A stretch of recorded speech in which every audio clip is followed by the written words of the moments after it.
Good evening and thanks for joining us. It's official. The Chargers are turning their noses up at a new stadium in Mission Valley.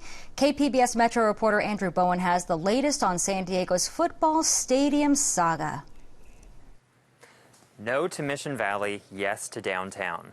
That's the word from a statement released by the Chargers this afternoon. The team says it's now pursuing a plan in favor of a downtown stadium. The goal would be to win voter approval for that plan in the November election. The statement is an endorsement of a ballot initiative that's currently gathering signatures.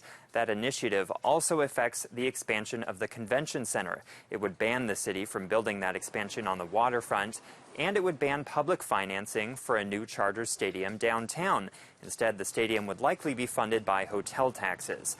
The city has long touted its own plans for a new stadium in Mission Valley to replace Qualcomm, arguing it would be cheaper and faster. Mayor Kevin Faulconer has made it one of his main policy goals. Last year, the city spent more than $2 million on an environmental impact report for the Mission Valley site. Now, there are still a lot of questions the Chargers' decision raises, but one thing is clearer now than it ever was before. The team will not endorse the mayor's plan for a new stadium. Andrew Bowen, KPBS News. And late today, Faulconer and County Supervisor Ron Roberts issued a joint statement defending the Mission Valley plan, saying it wouldn't raise taxes. They say the downtown site would be more expensive and take longer to build, and they don't know how the Chargers will finance it. But Faulconer and Roberts say they're committed to an open dialogue with the team. The California Coastal Commission never gave a reason for firing its executive director a few weeks ago. Now, a lawsuit's been filed in a San Diego court trying to find out why. Charles Lester was fired despite testimony from more than 200 supporters and more than 20,000 emails asking that he stay on. The lawsuit describes him as qualified, competent, and scandal-free, and says the public is justifiably suspicious that his firing was politically motivated or intended to influence highly controversial projects that are coming before the Coastal Commission in the near future. The suit says the commission has refused to release documents under the Public Records Act on the grounds that they were not sent to an official Coastal Commission email address. Apple wants to take its dispute with the FBI all the way up to Congress rather than battle it out in court. Apple will argue that the request to help the federal government hack into an iPhone is improper under an 18th century law. Meanwhile, across the country, activists are staging demonstrations outside Apple stores, including the one in Fashion Valley. They're supporting Apple's refusal to help access cell phone information. The fate of a proposed retail and dining development in Carlsbad is in voters' hands now. Plans for the proposed center on the shore of the Agua Hedionda Lagoon were approved last year by the Carlsbad City Council, but proponents were able to collect enough signatures to force it into a public vote. The registrar of voters says an initial count will be released a little after 8 o'clock tonight, with the final results expected after 11. Californians will get a break on gas taxes this summer. Today, the State Board of Equalization voted to reduce the excise tax on gasoline by 2.2 cents a gallon. The change takes effect on July 1st. The tax money pays for highways, roads, and transportation projects. It's one of the most frequent complaints among California tenants, but until this year, there was little they could do about potentially hazardous mold. KPBS reporter Megan Burke says state law now considers mold a condition of substandard housing. Thanks for joining us, Megan. So can you tell us, what does the change of state law mean for San Diego renters?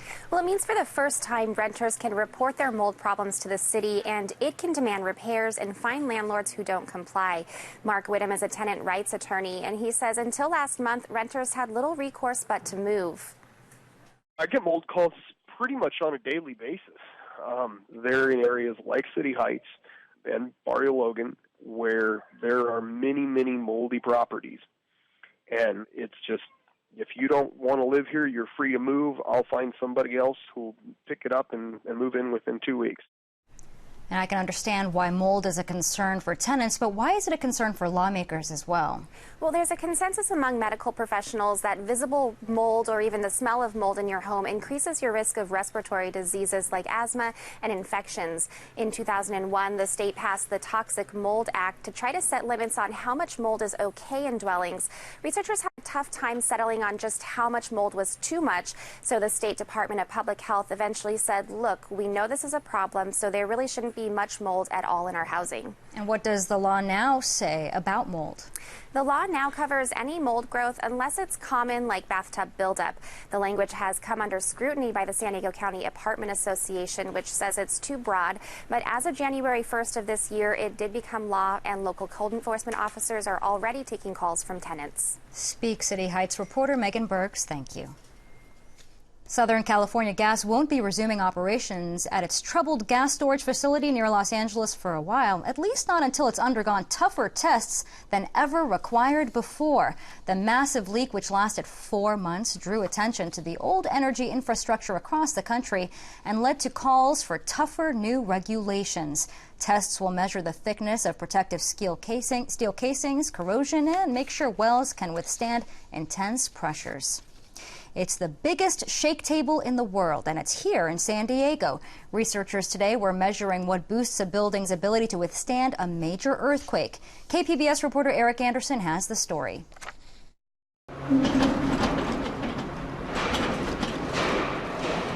The platform moaned as it replicated a magnitude 8.9 earthquake. The 50-foot-tall metal box was filled with tons of sand. At the top, 2 heavy cubes stood in for a building. They rested on 7 to 12-foot-long, thick metal pilings. So as you can see, it's just a big dirt screw.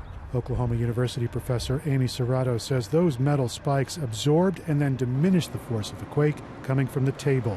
She says the information from the test is crucial for future building standards. And when we have the data, we can place them into the codes and have engineers understand how these piles react during all different types of earthquakes under different types of buildings. And so it will become routine to design buildings safer from the start, or if they're not built safely, then they can go back and be retrofitted with this data. Serrato says the pilings passed the eye test today, but the real gold will be dug out of the data. This is the largest outdoor in the world. Joel Conti is a structural engineering professor at the Jacobs School of Engineering. He says it's important to be able to do tests like this in the real world. Even the best simulation tools now we do not have enough confidence in them to use them systematically to design structures. Conti says the outdoor table allows researchers to build taller structures than they could at an indoor facility. 3, 2, 1, run. Eric Anderson, KPBS News. President Barack Obama outlined a plan today to close Guantanamo Bay and transfer the remaining detainees to a facility in the U.S. The proposal is part of Obama's last effort to make good on his unfulfilled 2008 campaign promise to shutter the controversial detention center. If we don't do what's required now, I think future generations are going to look back and ask why we failed to act when the right course, the right side of history and of justice and our best American traditions was clear. Obama's proposal did not address where in the U.S. a new facility would be located or whether it could be completed by the end of his term. Moving detainees to U.S. soil is currently prohibited under U.S. law. The president's plan slammed into a wall of Republican opposition. North County Congressman Darrell Issa issued a statement saying the plan would take detainees deemed too dangerous to transfer to other countries and bring them right into our own backyards, risking the lives and safety of American citizens. From the other side of the aisle, San Diego Democrat Susan Davis says Guantanamo does nothing to keep us safe and, in fact, hurts our national security efforts to protect Americans and combat terrorism. There are currently 91 detainees at Guantanamo. 35 are expected to be transferred to other countries by this summer. I'm Gwen Eiffel. On the next News Hour, Massachusetts Governor Charlie Baker on how opioid addiction has ravaged his state. That's Tuesday on the PBS News Hour.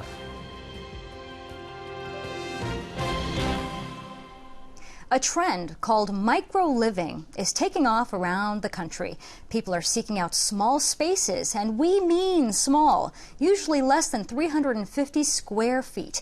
KPBS reporter Claire Tregeser tells us about one woman who's not just building her own tiny home, she's building a tiny neighborhood. This is super fun today because this is the front door, and then there's a really beautiful bay window that's going right here. Janet Ashworth is hard at work cutting out doors and windows in her new home. There's not a lot of room for error. 8 feet is all she has to work with for the entire wall. That has to include her front door and a bay window. You got to snap a line for that. Okay. So you just get the measurement on the top, measure to the bottom. Where's your little chalk thingy? Thank you, sir. She's hired carpenter Sean Kelly to help her build her tiny home. It'll be 300 square feet when she's done. That's 1/8 the size of the average American home. It's even smaller than many mobile units. But that's not new for Ashworth. A few years ago, after the economy tanked, I found myself living in a trailer. And what I discovered was I really enjoyed living small like that. But what I didn't like is trailers are kind of ugly. Then she found out about the tiny home movement. And I've been addicted to them ever since. Now Ashworth is planning to start a development of up to 50 tiny homes. She's looking at a spot in Escondido where land is relatively cheap. Here in San Diego, land is so expensive that most tiny homeowners are not going to go purchase their own piece of property to put their tiny home on. And so I knew that to have a successful tiny home company, I also needed to start a community here in San Diego. Her company is called Habitat Tiny Homes. The median price of an Escondido home is $390,000, but her tiny homes will cost less than $25,000. In fact, I already have people who are putting down $1,000 reservation deposits to reserve their space within the community. But first, she has to finish her own home. Ashworth is building her house in the yard next to a space she's renting in Escondido. Right now, she lives in 1,000 square feet, so she'll need to shrink down to 1/3 of that size. Did I mention she has a 115-pound dog? I can't prepare with him, but I've been downsizing my belongings down to whatever I feel is really just necessary. Building tiny homes in San Diego's denser areas is difficult because the city has strict parking requirements. Every apartment must have at least one parking space, so tiny home developments must come with not so tiny parking garages. That's not cost effective.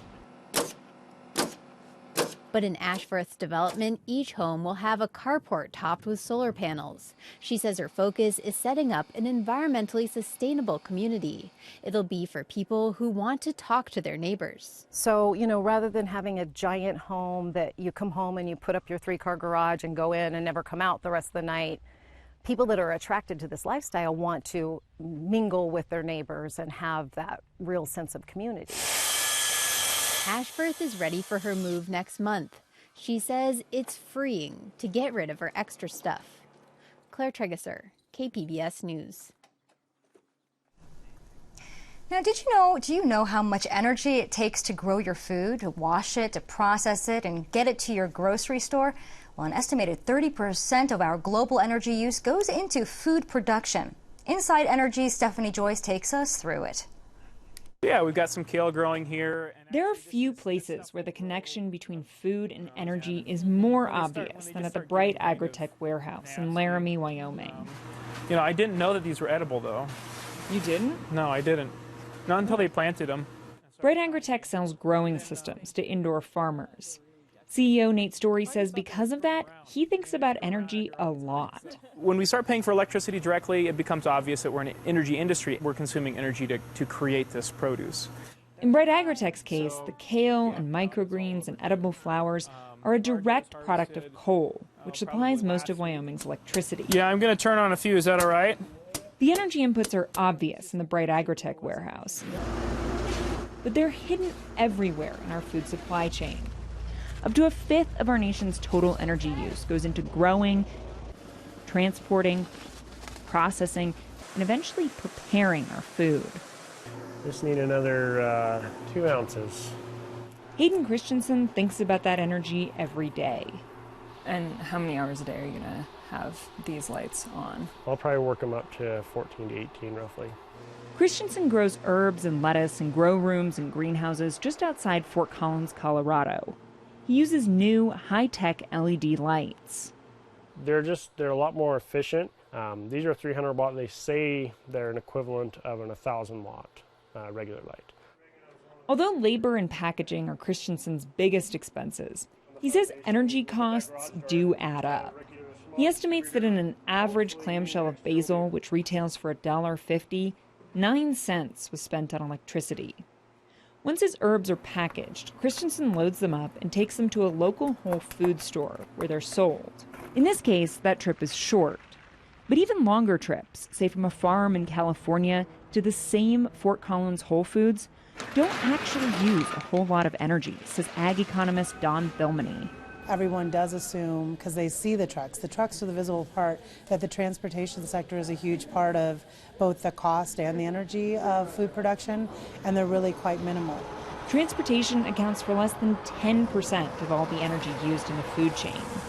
So what does actually consume a lot of energy? The store itself. We used 3 million kilowatt hours last year, which equates to approximately $240,000 for 1 year of electrical usage. In essence, all of our systems kind of competing with one another. You have HVAC trying to compete with the refrigeration is trying to compete with the heat outside. Lighting's also struggles based on daytime versus nighttime, so if any of the systems are off by a little bit, it somewhat creates issues throughout the whole environment of the store. In other words, the fridges and freezers that keep your salad fresh and ice cream cold add up. Whole Foods has also installed more efficient lighting, as well as solar panels on the roofs of many of its stores. But it turns out retailers aren't even the biggest energy consumers in the food supply chain. In fact, they aren't even the second biggest. That distinction goes to something we consumers almost never see: the food processing sector. Even when we're buying at stores now, we're wanting things convenient. So we used to buy heads of lettuce, now we buy bagged salad mixes. Or we used to buy chicken, now we buy the chicken already rotisseried with a marinade on it. So all those things that were in the name of convenience have tended to both make it be more energy intensive and more processed in a way. All that processing contributed to food-related energy consumption growing 6 times faster than overall energy consumption between 1997 and 2002. But the biggest energy consumer of all is also the most hidden: American households. Estimates vary, but approximately 1/3 of all the energy we use to produce food is consumed by us. Italian parsley. Craig Hibbard is an Insight Energy viewer and a former home energy auditor. He got in touch with us about monitoring energy use at home. And I use these little kilowatts to monitor the refrigerators. Then he puts all the information into a spreadsheet so he can geek out on the numbers. You know, a refrigerator uses constant energy every day. And a lot of people put an extra refrigerator out in the garage, put some soda pop in it. And when you take into account the hundreds of millions of refrigerators, dishwashers, ovens, freezers, extra freezers we all have in our homes, the energy use is enormous. We're not intentionally making bad decisions, we're just uninformed. People will just make very constrained decisions on whatever's there, what's convenient. But in the next few years, expect to see more attention paid to the energy and climate impacts of our food. Today, people often look for organic or local labels on their food. In the future, perhaps they'll be looking for energy efficiency labels too. For Insight Energy, I'm Stephanie Joyce.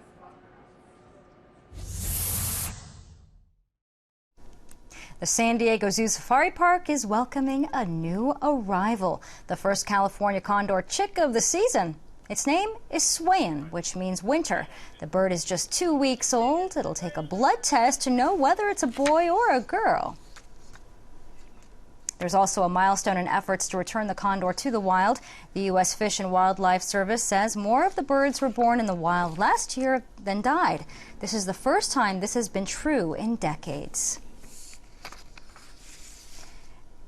And here's a look at the skies over San Marcos earlier today. It was another warm one. Weather reporter Molly Cochran has our forecast.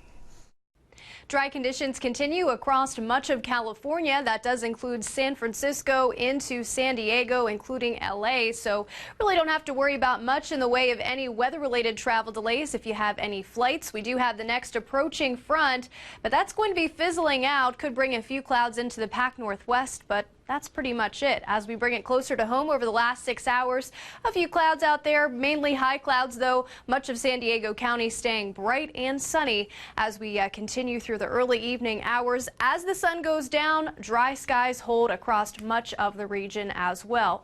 Overnight low right around 56 degrees. That's actually a few degrees above average for this time of year. We should still be coming in right around 51 in the city under mainly clear skies. Elsewhere, temperatures in the 40s tonight for Ramona, also in Alpine, Mount Laguna at 36, so still good enough to need the hoodie. Borrego Springs coming in at 41, Chula Vista right around 52 degrees. Now for the middle half of the week, starting Wednesday morning, one thing that's noteworthy is that it is very nice outside. We have plenty of bright sunshine, great for outdoor activities. However, starting Wednesday morning through Thursday, we are going to be looking at the threat for rip currents, beach erosion, and also some higher surf, and that's mainly from Newport Beach down towards south of Carlsbad. So something to definitely keep in mind if you are headed out to the beach for Wednesday and Thursday. Some of those waves could perhaps jump over some jetties and also the ocean pier as well. So something to definitely keep in mind. However, temperatures are going to remain about 5 to 10 degrees above normal for this time of year. So still very warm, and the sunshine will continue. That's for sure. Definitely a good thing if you're trying to get outside, perhaps take the dog for a nice long walk. Across the immediate coastline into the upcoming weekend, temperatures will dip back into the mid to lower 70s